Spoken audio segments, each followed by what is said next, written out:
kembali di manajemen accounting atau akuntansi manajemen. Nah, kali ini kita akan membahas di bab 2 tentang latihan soal, yaitu tentang activity based costing bagian pertama ya. Ini ada soal, kita akan baca terlebih dahulu. Berikut ini ada soal seperti ini.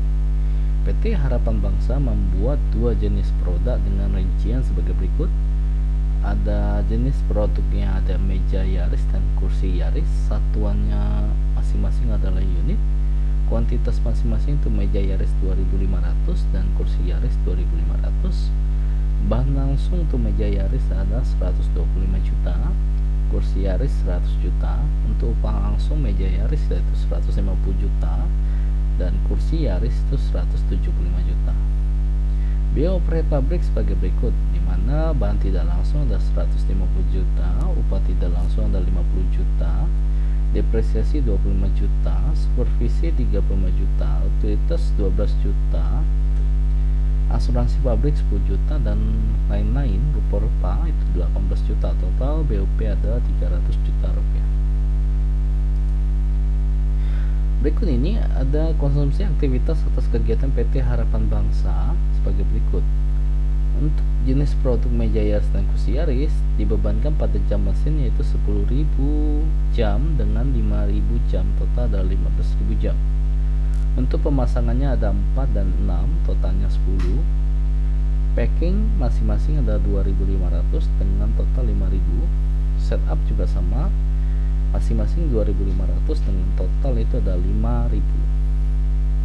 Selama ini perusahaan menggunakan tarif tunggal dalam pembebanan BOP, itu berdasarkan penggunaan jam mesin. Jadi awalnya itu BOP hanya fokus memakai ini saja ya, tidak pakai ini. Nanti yang ini nanti akan dipakai pada saat ABC. Oke.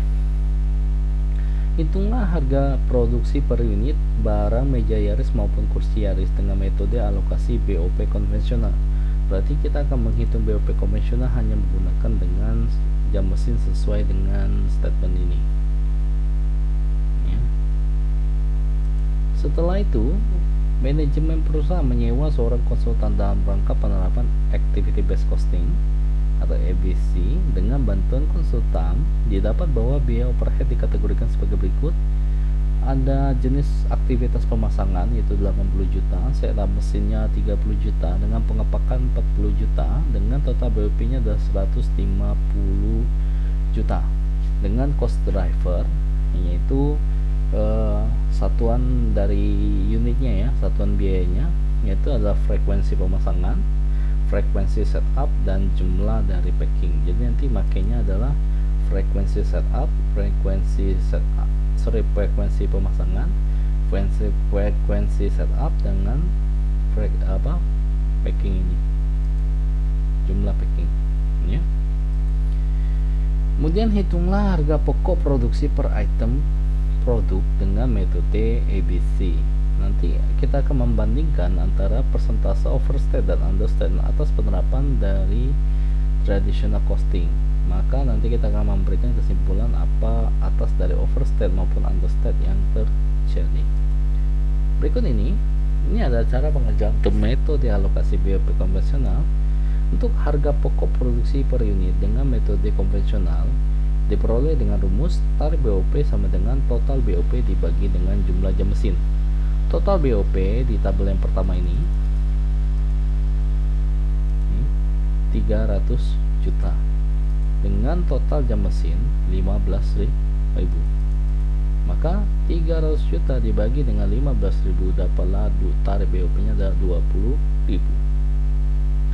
Kemudian untuk perhitungan harga pokok produksi per unit ya, ini disusun seperti ini. Bahan langsung dan upah langsung itu langsung saja ngambil dari soal yang dari sini. Ini langsung saja ngambil dari soal, itu langsung ngambil dari sini.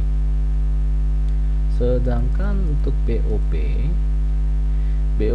saya berikan tanda bintang. Di sini dituliskan bintang jam mesin per produk dikali dengan tarif BOP ya.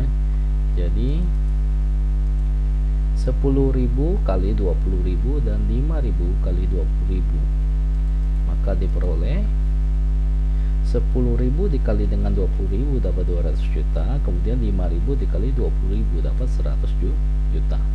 125 tambah 100 225, 150 tambah 175 325, 200 tambah 100 300. Sejauh total sama. Kemudian COGM ini merupakan penjumlahan dari 125, 150 dan 200. Hasilnya 475. Kemudian Kusiaris 100 tambah 175 tambah 100 yaitu 375. Kuantitasnya masing-masing diperoleh dari soal 2.500 masing-masing. Maka ini tinggal dibagi aja, maka COGM per unitnya 190 dan ini 150 ya. Ini pakai total, ini tinggal dijumlahkan saja, dapat 850, 225 tambah 325 tambah 300 850 dibagi dengan gabungan dari ini 5.000, hasilnya 170 secara total ya. Nah, ini kalau perhitungan ABC ya, harga pokok produksi per unit dengan metode ABC, pemasangan 80 30 40 ini ngambil dari soal ini, bagian ini 80 30 40 150. Kemudian pembaginya atau cost drivernya disesuaikan dengan ini total ya, 10 5.000 5.000 ya, 10 5.000 5.000. 80 juta bagi 10 8 juta, 30 juta bagi 5.000 6.000, 40 juta dibagi 5.000 8.000. Kemudian mengalokasikan biaya aktivitas ke dalam produk sesuai dengan jumlah konsumsi dari aktivitas. Nah, ini kita mengalokasikan BOP-nya terlebih dahulu. Nah, ini biaya satuan ini dikalikan dengan jumlah ini ya. Jumlah ini. Ya. Jadi kalau yang ini 8 juta dikali 4 ya, dapat 32. Kemudian 8 juta dikali 6 dapat 48.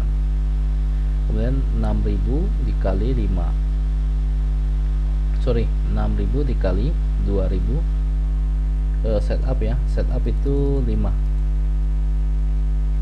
setup itu 2.500. Jadi 6.000 kali 2.500, 6.000 kali 2.500, kemudian 8.000 kali 2.500, 8.000 kali 2.500. Maka jumlahnya 67 dan 83, ini totalnya sama ya. Setelah itu baru kita sesuaikan bahan langsung, perhitungan harga pokok produksi per unit. Untuk bahan langsung dan bahan langsung seperti biasa ngambil dari soal. Sedangkan BOP ini ngambil dari jumlah BOP ABC yang ada di tabel sebelumnya ya. Maka hasilnya seperti ini.